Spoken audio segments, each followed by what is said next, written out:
دیکھیے یہ کمال کا بجٹ تھا ہے، یہ اس لیے کمال کا ہے، عموماً پوچھا جاتا ہے، جیسے کینیڈی نے ایک دفعہ کہا تھا کہ یہ نہ پوچھے کہ آپ کا ملک آپ کے لیے کیا کر سکتا ہے، یہ پوچھئے کہ آپ اپنے ملک کے لیے کیا کر سکتے ہیں۔ مگر یہ بجٹ جو زبردست ہے وہ کہتا ہے ملک پوچھ رہا ہے بھئی آپ کے لیے ہم کیا کر سکتے ہیں۔ زبردست۔ میں تو کہتا ہوں ایک دیدی سے لے کے میرے کیمرامن خوش ہے اس بجٹ سے، تو یہ کس قسم کا جادوگر بجٹ ہے، کمال کا بجٹ ہے۔ دیکھیے یہ بجٹ میں ٹیکس ایگزیمپشنز، ٹیکس چھوٹ، مانے ایک ملک میں جدھر لوگ ٹیکس دیتے نہیں ہیں ٹیکس چھوٹ مل رہا ہے۔ اب آپ بتائیں زبردست ہے کہ نہیں؟ امپورٹ ڈیوٹی کے کٹس، ایکسپورٹسٹرز اور انڈسٹری، گاڑییں، فون، پیسے کم، ٹیکس چھوٹ، cut, subsidy, increase, P T I کے بڑے زبردست ایم این ایز جو ہیں ان کو پیسے مل رہے ہیں 670 بلین روپیہ سے لے کے 700 بلین ایکسپینڈیچر ان کا انکریز کر دیا ہے، وہ بینیفٹ کر رہے ہیں۔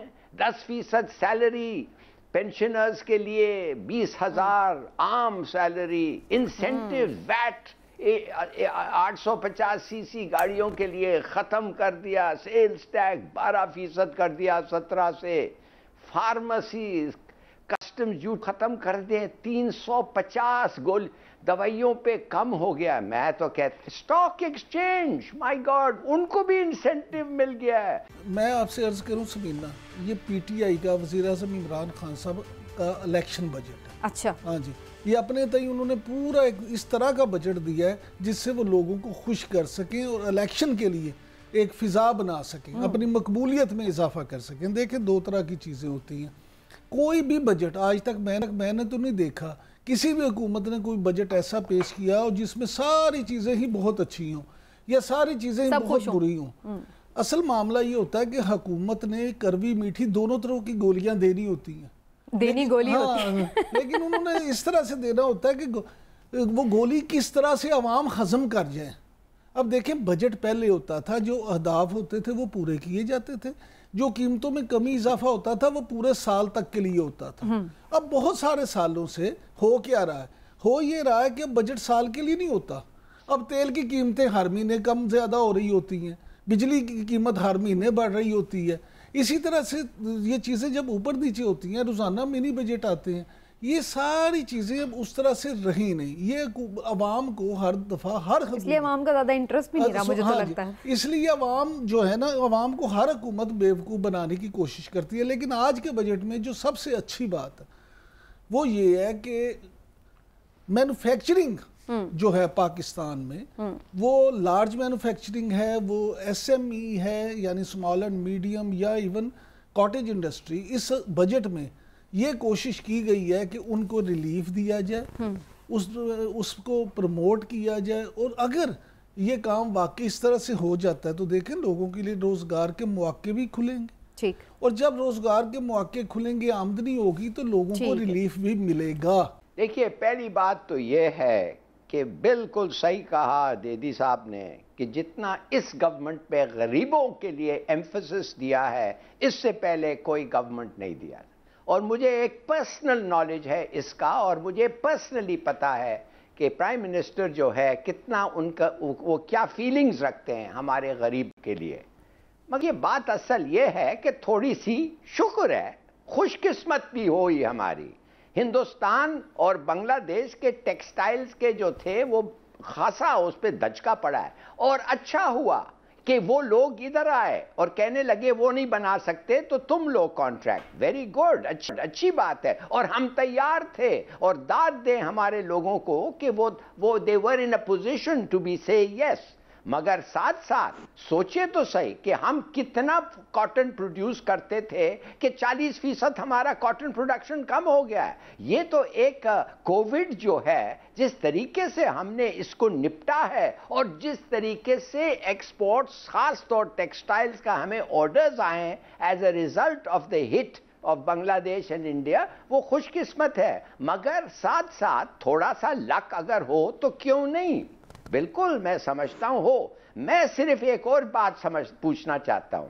لوگ کہتے ہیں, سیریس اکانومسٹ کہتے ہیں کہ آپ ہمیں, اور آئی ایم ایف کہہ رہا ہے کہ آپ لوگ کا ریونیو جنریشن کے لیے کافی کام ابھی تک نہیں ہوا ہے. جیسے میں نے آپ کو بتایا, دیکھیے امریکہ کیا کر رہا ہے. امریکہ کہہ رہا ہے ٹاپ 2%, سب سے امیر جو 2% آدمی ہیں ان پہ خاص بائیڈن نے ٹیکس لگایا. ہم نے ہمارے ٹاپ لوگوں پہ ٹیکس لگایا ہی نہیں ہے. وہ جو لگایا ہے بہت کم ہے, خاص ڈیڈی صاحب کا ٹیکس بہت کم ہے. ساتھ ساتھ ایگریکلچرل ٹیکس وہ بھی ہم نے ابھی تک نہیں کیا ہے. ریئل اسٹیٹ ٹیکس نہیں کیا. جیسے میں نے آپ کو کہا 1000 ارب پھینک رہے ہیں ہم گٹر میں ہر سال, اس لیے کہ پرائیویٹائزیشن ہم نہیں کر پائے. اس کا مطلب ہے ہلالی صاحب بھی میری اس بات سے متفق ہیں کہ یہ الیکشن بجٹ یہ عوام کو خوش کرنے کی اور جو ہے نا ایک مزید ایک کوشش ہے. لیکن میرے 2-3 جو اس پہ سوال ہے نا, دیکھیں بڑی اچھی بات ہے, انہوں نے اعلان کیا کم سے کم اجرت 20,000 روپے, لیکن کیا اس پہ عمل بھی کروایا جائے گا؟ میرا سوال یہ ہے, کیونکہ پہلے بھی جو ہوتی ہے کم سے کم اجرت بہت سی جگہ پہ وہ نہیں ہوتی. دوسری بات جو سب سے اہم ہے کہ ٹیکس نیٹ کی جب آپ بات کرتے ہیں تو ٹیکس نیٹ پہلے آپ نے اہداف کتنی دفعہ اپنے کم کیے, کیونکہ آپ وہ ہدف پورا ہی نہیں کر پاتے تھے. تو اس دفعہ آپ دیکھیں وہ کیسے کریں گے. پھر سب سے اہم بات یہ کہ آپ نے کبھی یہ غور کیا کہ جو آپ ٹیکس ہدف اپنا بناتے ہیں اس میں سے سیلریڈ پرسن کتنا دیتے ہیں جن سے آپ زبردستی وصول کر لیتے ہیں. ان کی تو ایڈ سورس ہی وہ ہو جاتی ہے کٹنگ ان کی. یہ ساری چیزیں بڑی اہم ہیں.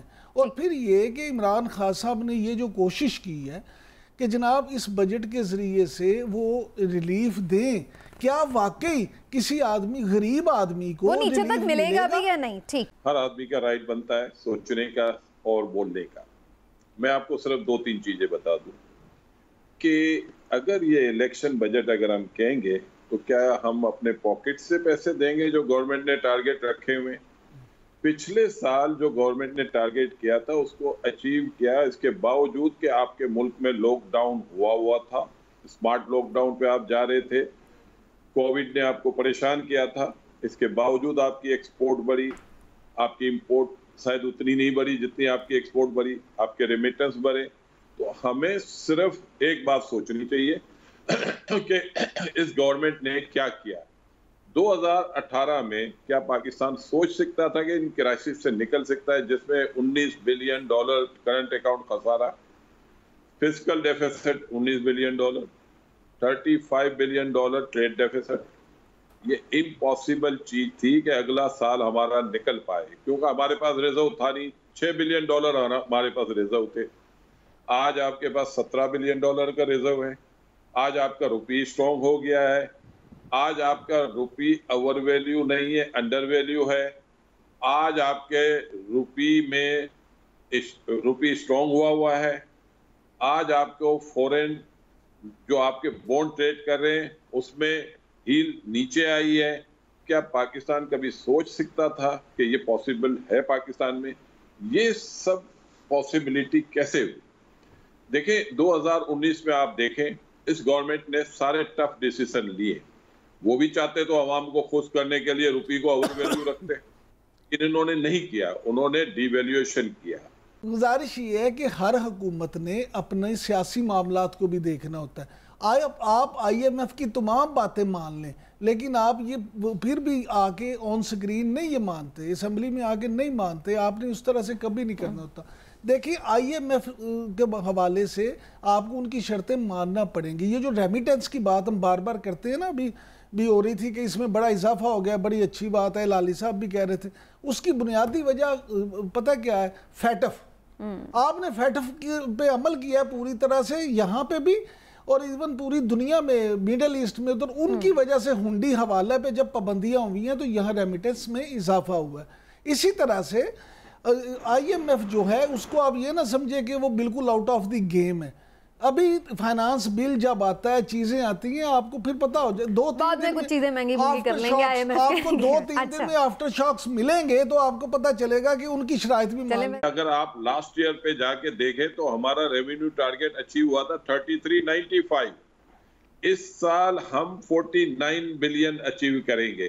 تو اس سال کیسے ہوا؟ کووڈ کی سچویشن تھی لیکن انہوں نے کر کے دکھایا ہے. انہوں نے پالیسی دی ہے. اس پالیسی کی وجہ سے آپ کے ملک میں ایکٹیویٹی شروع ہو گئی ہے. اس پالیسیز کی وجہ سے آپ کے ملک میں ٹیکسٹائل میں ایکسپینشن ہوئی ہے. اسی پالیسی کی وجہ سے آئی ٹی میں ایکسپینشن ہوئی ہے. $1 بلین آپ نے ایکسپورٹ زیادہ کی ہے. اگلے سال گورنمنٹ ایکسپیکٹ کر رہی ہے $1.5 بلین ایکسٹرا ہم ایکسپورٹ کریں گے. تو میں صرف یہ بتانا چاہتا ہوں کہ یہ پاسبل نہیں ہے. تیسرے سال میں ہم یہ نہیں کہہ سکتے کہ یہ الیکشن بجٹ ہے. ہاں اس بجٹ میں اگر آپ کو کوئی ایسی چیز دکھ رہی ہے جو آپ سمجھتے ہیں کہ وہ اچیو نہیں ہو سکتی، میں یہ سمجھتا ہوں کہ گورنمنٹ نے ٹارگیٹ کیا اس کو بھی ہم ایکسیڈ کریں گے. کیونکہ عقیل بھائی آپ کی بات بالکل ٹھیک ہے، ہم ٹیک آف پوزیشن میں ہیں، لیکن میرا سوال آپ سے یہ ہے کہ جو انڈسٹریلسٹ کو ریلیف ملا ہے کیا وہ نیچے تک مزدور تک عام آدمی تک آئے گا؟ وہ آئے گا. اس کی وجہ بتاتا ہوں کہ اس گورنمنٹ نے عام عوام کے لیے پالیسی بنائی ہے. اس عوام نے لو ہاؤسنگ کے لیے پالیسی بنائی ہے. اس حکومت نے ہاؤسنگ کو انڈسٹری کا جو درجہ دیا ہے، اس میں جو مورگیجز کے لیے ڈسکاؤنٹ ریٹ پہ 4% پہ جو پرووائڈ کی گئی ہے وہ عام عوام کے لیے ہے، لو ہاؤسنگ کے لیے ہے. جس کی تنخواہ 40,000 سے کم ہوگی ان کے لیے ہے. 3 لاکھ روپے مکان کی سبسڈی ان کو دی جا رہی ہے. 4% انٹرسٹ پہ پیسہ ان کو دیا جا رہا ہے. یہ لوگ جو 15,000 روپے پہ کرائے پہ مکان میں رہتے ہیں اب 12,000 روپے قسط دے کے 20 سال کے انٹرسٹ پہ ان کو پیسہ ملے گا اور اس مکان کا وہ مالک بن جائے گا. دیکھیے آئی تھنک کہ یہ کہنا کہ ایک بجٹ میں آپ کو ہر چیز آ جائے، روڈ میپ بھی آ جائے، پلاننگ آ جائے، فیوچر کا آ جائے، کرنٹ کا بھی آ جائے، امیجیٹ پریزنٹ کا بھی آ جائے، میرے خیال میں that's asking a but too much. مگر ہاں 1-2 لوگوں نے ضرور یہ کہا ہے کہ ایک ریئلسٹک اور لانگ ٹرم پلان ہونا چاہیے. اور پھر میں آپ کو کہتا ہوں وہ جو 5 فیلڈز میں جو میں نے مینشن کیا، ایگریکلچر، ریئل اسٹیٹ، پرائیویٹائزیشن اور ٹیکسیشن پالیسی، اس میں ہمارے پاس ایک اسکیچ پلان ہونا چاہیے جو کمیونیکیٹ ہو سکتا ہے. دیکھیے یہ اکنامکس جو ہے نا یہ ایک سائنس نہیں ہے. I am sorry, it's not a science. ایسا نہیں ہے کہ 2 اور 2 ملا کے 4 ہوتا ہے ہر وقت. کبھی کبھی 2 اور 2 ملا کے 4 نہیں نکلتا ہے. It's an art. اس لیے یونیورسٹیز میں جب آپ جا کے اکنامکس پڑھتے ہیں it is considered an art subject. مختلف پالیسیز مختلف ریزلٹس آتے ہیں. تو میرے خیال میں ہم فارچونیٹ ہیں کہ اچھے یہ گڈ سٹیپس ور ٹیکن اور اچھے ریزلٹس آئے ہیں. مگر کبھی کبھی بڑے اچھے سٹیپس لیے جا سکتے ہیں اور اس کے ریزلٹس اتنے اچھے نہیں آتے. مثال کے طور پہ JP مورگن نے آج کہا ہے کہ آپ پاکستان کے ریمیٹنسز کم ہو جائیں گے. کیوں کم ہوں گے؟ Lots of reasons I suppose. مگر یہ آپ جا کے دیکھیں یہ ان کا آج اسیسمنٹ ہے. اور اگر وہ کم ہو گئے 2 بلین سے زیادہ ہو رہے ہیں، انبلیویبل. اگر وہ کم ہو جائیں تو اس کا بھی تو امپیکٹ آئے گا. اس کا امپیکٹ کدھر آئے گا ابھی تک ہم کہہ نہیں سکتے مگر آئے گا.